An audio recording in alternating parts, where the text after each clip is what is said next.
খুব মনোযোগ সহকারে একটা চুমুক বসালাম চায়ের কাপে। চুমুক বসানোর সাথে সাথে মাথাটাই কেমন যেন ঘুরে উঠলো।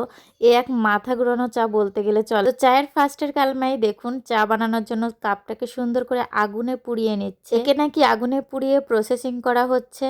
তো আগুনে পোড়ানো শেষে এর মধ্যে দিয়ে দিল হচ্ছে চিনি। তো চিনি দেওয়ার স্টাইলটা দেখতে ভালোই লাগতেছিল, খুব স্টাইলের সঙ্গে চিনি ঢাললো। তো চিনি ঢালার পরে এর মধ্যে হচ্ছে দুধ চাটা দিবে। তো দুধ চাটাও ভাইয়াটা খুব সুন্দর করে নেড়েচেড়ে নিচ্ছিল। তো দুধ উতলানো দেখে তো খুবই ভালো লাগলো। তো তারপর সে হচ্ছে চায়ের ছাঁকনি দিয়ে দুধ চাটা সুন্দর করে ঢেলে নিল। এই চাটাকে কেন মাথা ঘুরানোর চা বললাম জানেন? এই দুধ চা খেয়ে আমার হচ্ছে মাথা ঘুরে উঠেছিল, কারণ দুধ চা আমি একদমই খেতে পারি না সেজন্য। তারপর চাটা বানানো হয়ে গেলে সে তার মধ্যে একটু মালাই দিয়ে দিল, দেন উপর থেকে একটু বাদাম ছিটিয়ে এই তো রেডি হয়ে গেল মজাদার মালাই চা। চাটা কিন্তু আসলেই অসাধারণ ছিল, কিন্তু আমি ব্যক্তিগতভাবে দুধ চা খেতে পারি না বলে আমার মাথাটা একটু ঘুরে উঠেছিল।